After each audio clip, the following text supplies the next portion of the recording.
Welcome to Spiritual Psychology. My name is Renee Lavallee McKenna. I'm a therapist, a shamanic healer, and parent, and I'm here today with Shawn Murphy, who's a spiritual consultant, also a parent, and author of the 4-part series, Torn Between Two Worlds. And this is the second in our 10-part series on spiritual parenting. And we're looking at the 10 priorities one at a time. And today we're going to look at number 2, which is principles over rules. Welcome, Shawn. Great to see you again. Yes, great to see you, Renee, and really happy to talk about this topic. It's one near and dear to my heart. So talk to us about your perspective on principles over rules in parenting. Well, I think, anybody will tell you that long-term relationships are based on shared values. And if you're going to parent children, I think it's important that you both share values on how you're going to raise them. And we can build,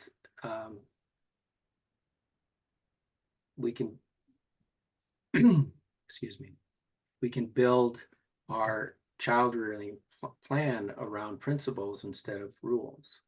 And so one good example of that is if I tell my child not to lie, there are some times when we don't want to tell the truth because we're trying to protect somebody. So if I tell them it's important to be in integrity, and integrity allows you to protect somebody by not telling them the truth.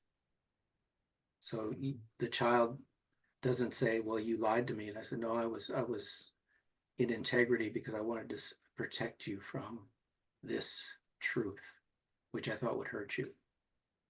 And that's the difference between rules and principles. And if you're true to your principles in your child rearing, it makes it much easier for a child when they grow up and get into their teen years, and then they think, well, there wasn't a rule for that.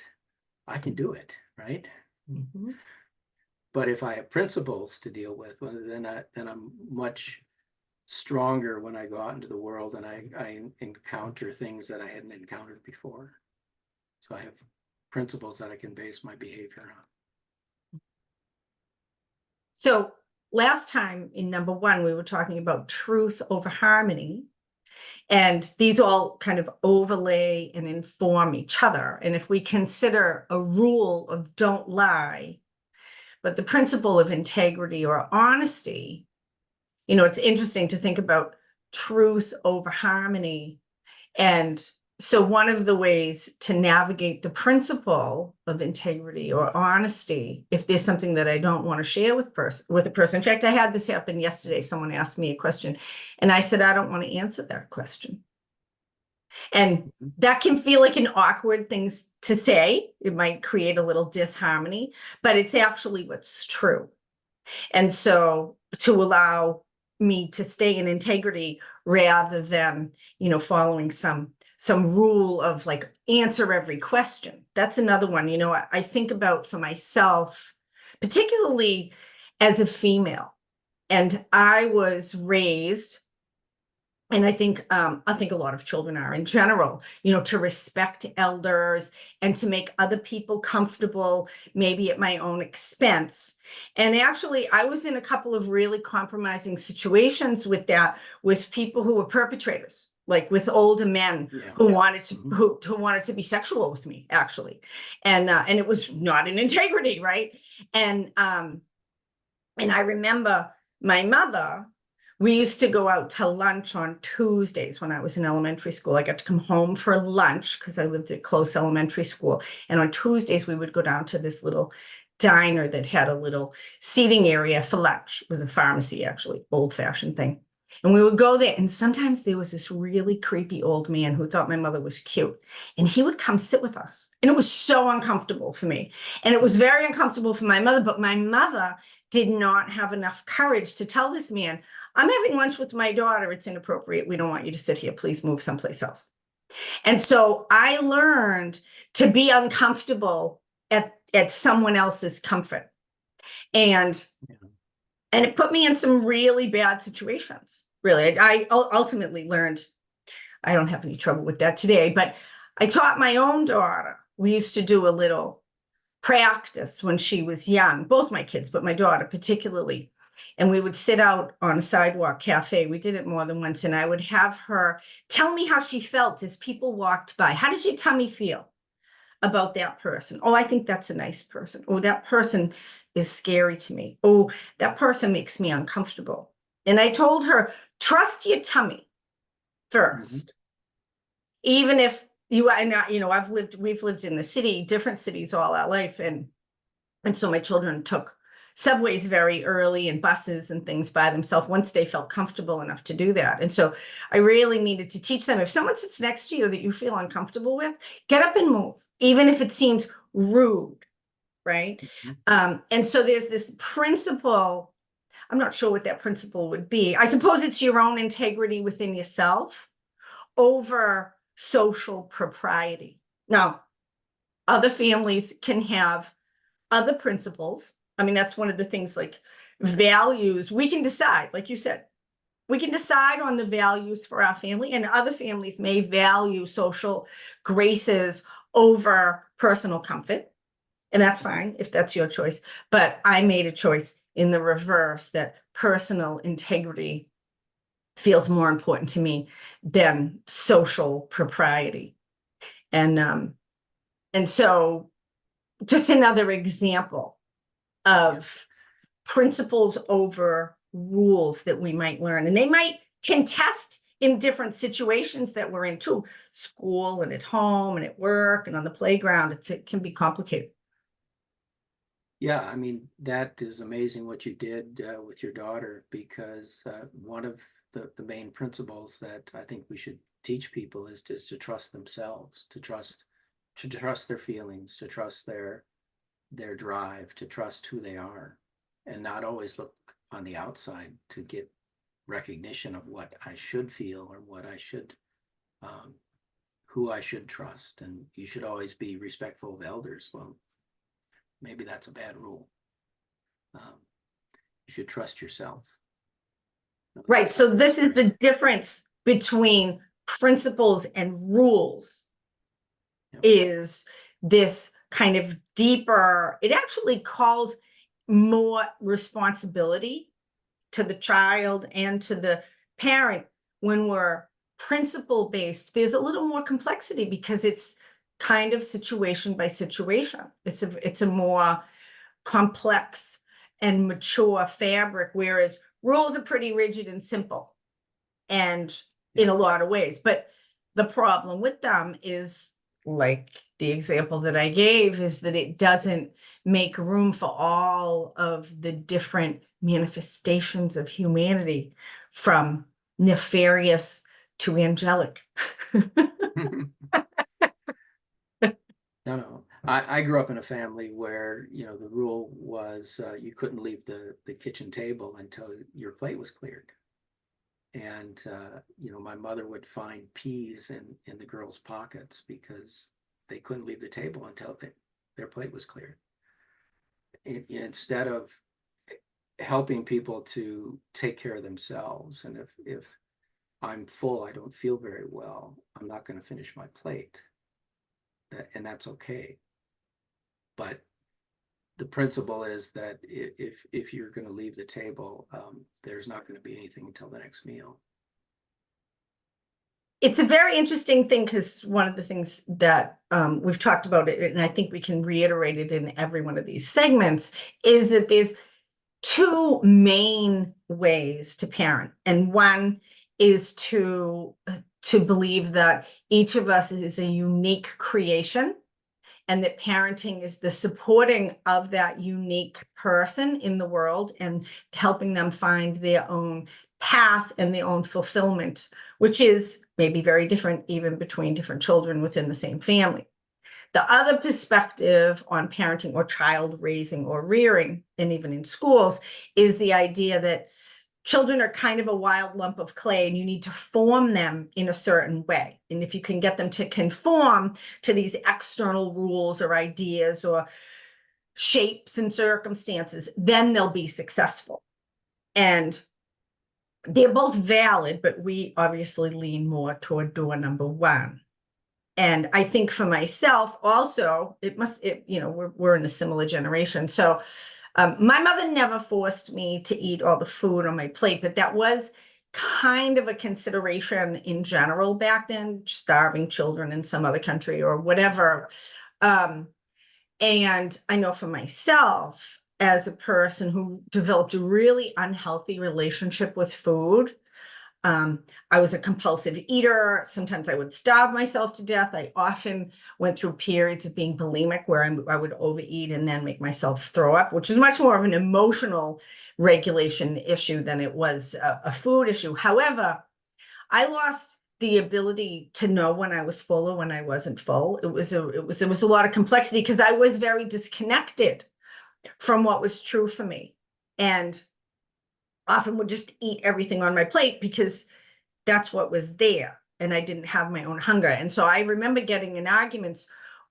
They weren't really arguments, but certainly I had to tell my mother-in-law, who I love dearly, but I had to tell her to back off because she's certainly in the eat all your food thing. And I said just what you did. I want my children to pay attention to their body. Why should they overeat?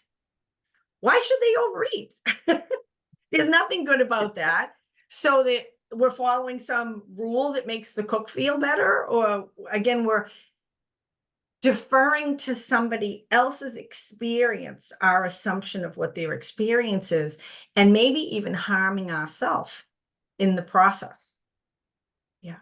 Yes. I read these studies earlier about how children are very wise. They know what their body needs, right? And given to choose for themselves, they will eat what is good for them. And they won't overeat if they're not forced to overeat. I think about our neighbors, this little girl, she was out in the garden, she was eating her pound of dirt, right? Because children need to build a microbiome. Yeah. And the children need diversity. They need that dirt. They need to be exposed to the environment in order to have a healthy biome in their system. So, they know more than we do very often. Giving them the same thing to eat all the time is maybe not the best thing. And just ask them, what do you feel like today? I like the Bill Cosby joke is, when he said, first kid came down for breakfast and she said, what do you want to eat? Chocolate cake. And he said, well, chocolate cake has flour, it has eggs, it has butter, and, it's like any other breakfast food. It's actually kind of similar to a lot of the cereals the kids eat now. Yes, it is. It is.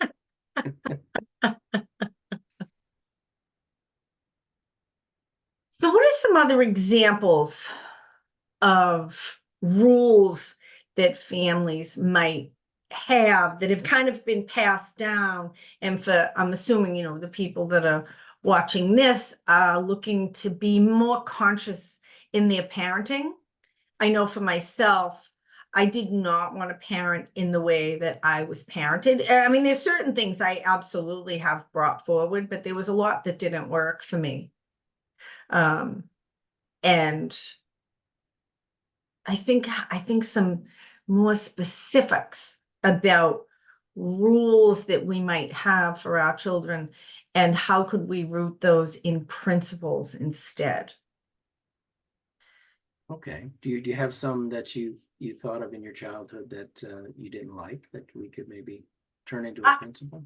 Well, I'm thinking actually with my own children right now. So one of the things that used to make my ex-husband crazy was both of my kids kept their room very messy. And yet I have to say he spent no time in their room at all with them. But it made him crazy. And we had to have a long talk about it. Certainly when the kids were younger, we did a lot. We would have times where we would go through their toys. I mean, that was actually another kind of principle that we did, was that if we're going to get new stuff, then we have to get rid of old stuff. Because I come from people literally, like my grandmother was literally a hoarding person. She could have been on one of those like hoarding shows. She had things packed floor to ceiling, and that's a whole other episode. But and so it's been very important for me to be mindful about my stuff. And I didn't want my children to be like over addicted to their things. And so we would have fun on a regular basis going through their stuff and getting rid of things they don't play with or wear anymore, so that we could make room for kind of the next update of things. And so there was a lot of room cleaning that happened, but once they reached probably just around pre-puberty, when they wanted to start to have some privacy, like 9, 10, and then upward from there, we had to really come to a family decision if the children's rooms were a sovereign place for them, or were they public space that the family could make a decision about what the quality of the organization of the room wanted to be. And my ex-husband did not, disorder actually dysregulated him. So that the rest of the house was always very orderly, and I'm pretty zen myself. So that was easy, but the kids' rooms being messy made him like, ah. And it was actually really helpful to have that discussion. And we involved the children in that discussion too, because we lived in a bit of a democracy with a lot of things. I found, including the children in the conversations of how things should be or should go, because they wanted things to be enjoyable in the house as well. And the kids definitely voted that their rooms should be their own and that they could keep them the way that they wanted, barring if there was like food or things rotting or anything really gross, so that might actually impede the health of the whole house. And once my ex-husband got on board with, I suppose it's the principle of autonomy in some way. Yes. And so I was like, not my room, not my problem. And it's very interesting because my daughter, we still live together. She's 18, and although she can make her room a complete pit, it's amazing. She can throw her entire closet on the floor. I've never seen anything like it. But if she's having somebody come over, she'll clean that thing up amazing. And she's quite a good cleaner at the same time. So I've had a anyway. No, it's a good principle to go by, and to, say that, this is, everybody has their own space in the house, and we expect you to take care of that space. And we can give you the tools to take care of it, but you need to take care of it, because that'll help them once they leave the house, and they know that they've got to hang their stuff up, or it's going to be all wrinkled by the time I put it on, right? They'll learn that over time. Mm-hmm. Yes. And that's a good principle to have. Well, they both told me they didn't care if it was wrinkly. So I had to let it go and let them leave their clothes. I actually let them leave their clothes on the floor. Yeah. And I said, you know what, if it makes us crazy, we just shut the door. That was what I came to, was that I wanted to allow them to have their own space. And that's what they wanted. But I mean, the good thing about this is that each care unit, because not everybody's a parent who's caregiving children, but each care unit, really you can come to your own decisions of the principles that are shared, that are the values that are important to you. Yeah. Yeah, and you raised a good point, and that is that your husband was learning new principles too, right? Yes. We learn from our children. We learn from parenting. And that really shows your children that, people can change, and, you're not, under an iron rule, as it were, that we all have issues and we're all trying to be better. So, yeah. Yeah. And parenting is one of those big learning opportunities for most of us. Right. And yes. And my husband, it was a very interesting balance, because we had a very traditional family in many ways. He worked and I worked part-time, but I was able to work from home as a therapist. And so I was mostly a stay-at-home mom, and we agreed on that it was more important for me to be home raising our children than to be working extra so we could pay for childcare. And I tend to lean on the more feminine, caregiving, relational side, and he's a very structured, organizing person. So there was a kind of a natural feminine and masculine balance just from archetypes, right? And he's a very rule following person. He's always on time. He's excellent with money. He was great at creating the physical plan. He actually helped to build the house that we were in. And so, and I'm really good relationally and emotionally. And it was interesting because we had a lot of discussions between us without the kids present about really getting out of each other's way. So he hated my money system, so I let him manage the bills. And I didn't really agree with, I was more of a principle rather than a rule person. And so we deferred to each other in the places that we felt that the other person was more highly developed, which was an agreement that we made within the family that, you know, sometimes it would be contestual, if that's a word. But most of the time we could coming into agreements is a really important, and that's a principle too. Like, how are rules or structures or principles decided in itself? How are you deciding consciously what the values or principles are that you have as a parent, as a person? And what you described is a perfect situation that you're, you know, allowing each person to use their strengths. So your husband is using his strengths, you're using your strengths, and you're displaying that for your children to say, we're gonna let you work in your strength.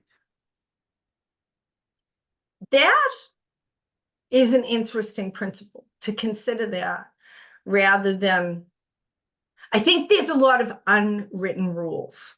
So I think, for example, one of the things that can come up with children is sports and school academics. Like, those are the two of the main things that a lot of children and parents and families spend a lot of time with. And the kids are going to school, and the kids are doing sports. Now, not everybody does sports, but I think pretty much everybody does some kind of school. And the idea of, is there a rule that you're supposed to get a certain kind of grades, or that you should be participating in some kind of sports? And it's very easy for the children to pick up that these are rules, even if they aren't spoken that way, because the expectations of the parents are like rules within the house. And I think it's really important for us as parents to get conscious about what our expectations are. And are we projecting some of our own expectations of ourselves onto children that may not be able to uphold them? Like, I think about, you know, many of my clients who weren't sporty, who had parents who really expected them to be sporty. And I have one client in particular who, I mean, has had tremendous trauma. She's been sexually assaulted. She's had a lot of other things happen to her. When we go to the core of her trauma, it is almost always on the soccer field with her dad, who was the coach. And he's a lovely man. I actually know him. He coached my son. But her sensitivity and her desire, she's a very relational person, and her desire to please people, and her, I mean, she wasn't a bad athlete, but she wasn't a star athlete. And this deep self-hatred, actually, and inadequacy and berating of herself that started to happen to her at 7, 8, 9 years old on the soccer fields. And I have to say, I don't think her father has any idea of, in some ways, like the damage that was done by his extremely high expectations of his girls to perform. That was actually, I would say, experienced as a rule that we will win and you will excel, that she wasn't able to keep up with. Whereas I think principally, again, I know this family, principally, I think that they would say they just want the girls to be happy. But often this is where our own integrity as parents and really looking deeply at what we're actually putting out rather than what we want to put out or what we think we're putting out is really important. Yes, yes, it is. I think, you know, we talked about this earlier, but to expand on it, I think the principle of making sure that everybody in your family has something that gives them joy, that gives them fulfillment, is a very strong principle. And just to make sure they have a place to go, and it might not be on the soccer field, but it might be, you know, on the stage somewhere, it could be in a dance studio, but help them find that thing or those things that allow them to find joy. And that's hard for a lot of parents to do, because it's, you know, I look at my oldest sister, you know, everybody plays golf, everybody plays tennis, plays the piano, you know, it's all this nice stuff, right? And then the boy comes along and he's a wrestler, he plays lacrosse, he plays a electric guitar, right? He doesn't fit in. Which is really loud, right? He's a snowboarder. He just doesn't fit into the family, and they fight against it. And you don't know, you've got to, you know, iron your khakis. You can't wear your khakis like that. But you know, accepting a person for who they are and supporting, not just accepting, but actually supporting them for who they are, I think is a very important principle. I've talked to a number of people who said, well, yeah, you know, my parents let me do this, let me become a dancer, let me, you know, go into acting. And I asked them, did they support you? Well, they let me do it. There's a big difference between supporting and letting them do it.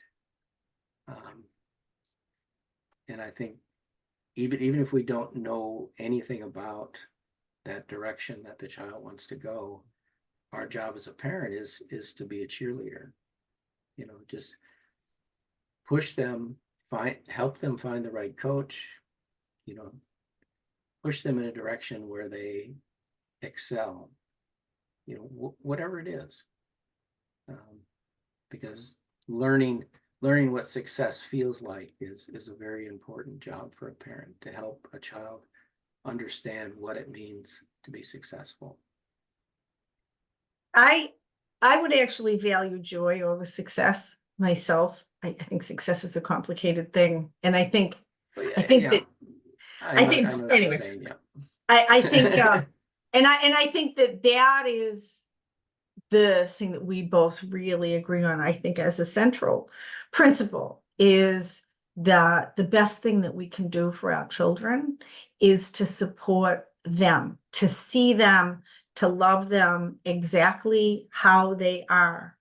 And often it's quite challenging to do that when our children are different than us. And that's our own growth process. We might not naturally understand them.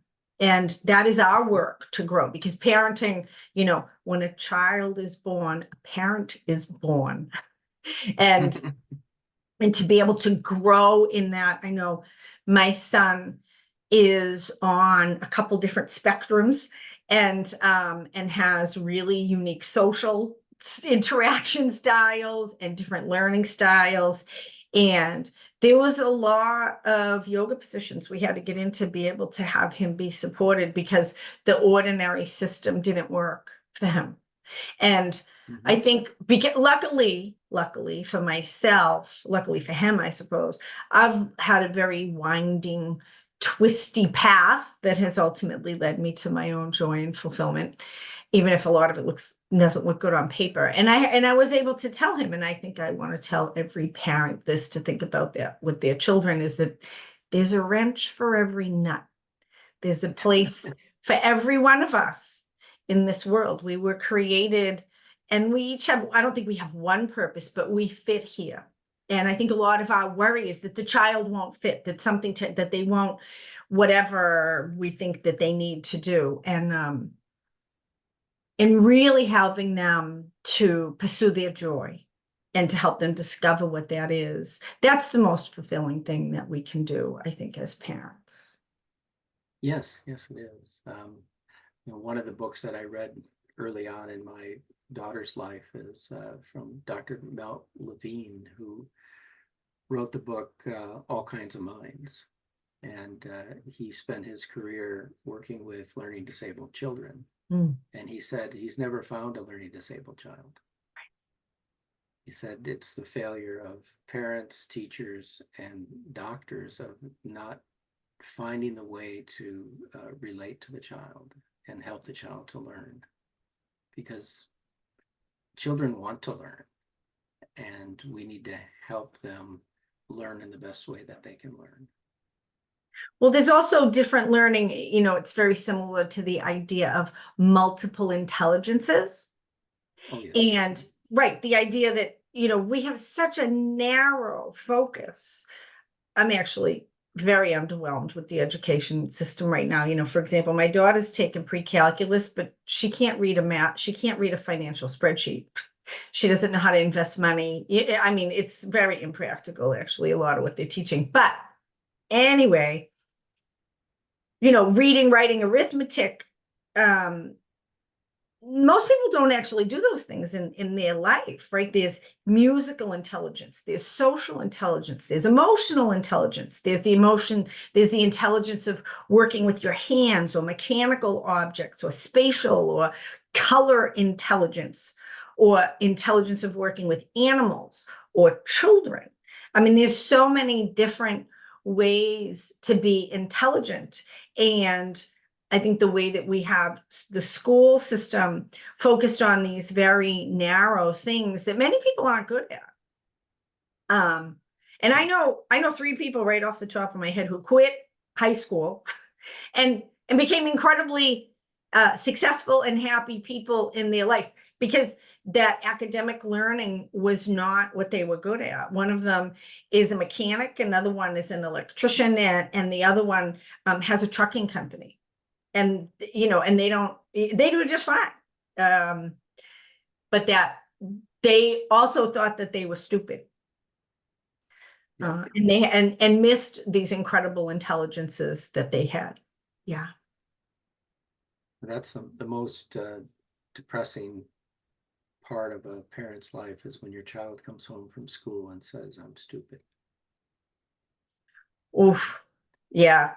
That would be time to go to a new school for me. But well, that happened to me, and the issue is that she was shown by the school system that she's stupid. Yeah.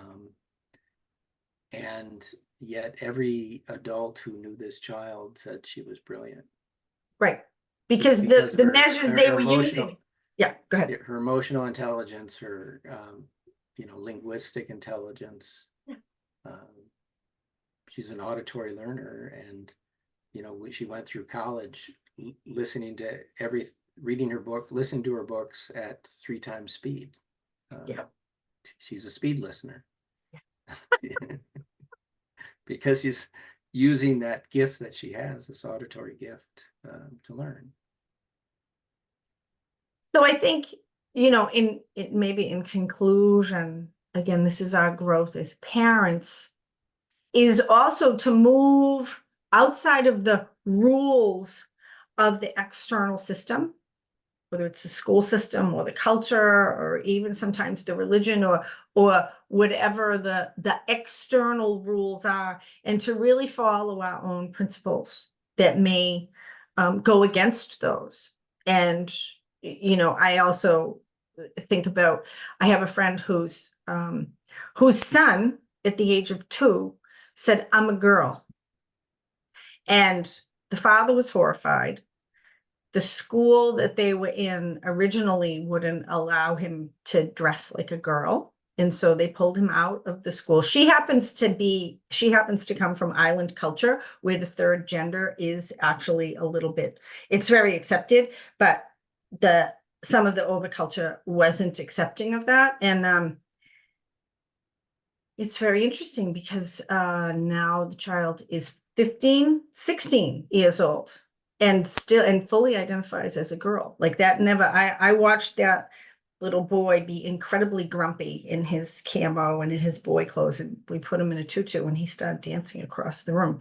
So that was a huge learning experience for the father to come out of the rule structure and into the principle, like we're talking about, of I love this child and I want them to be happy, and it may be way outside my comfort zone, but I'm willing to grow to support them.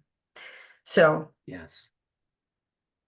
Yeah, it's unfortunate what's happening to, you know, the stigmatisms that are coming out for these transgender children. And if you've ever been exposed to one, you would not have that feeling.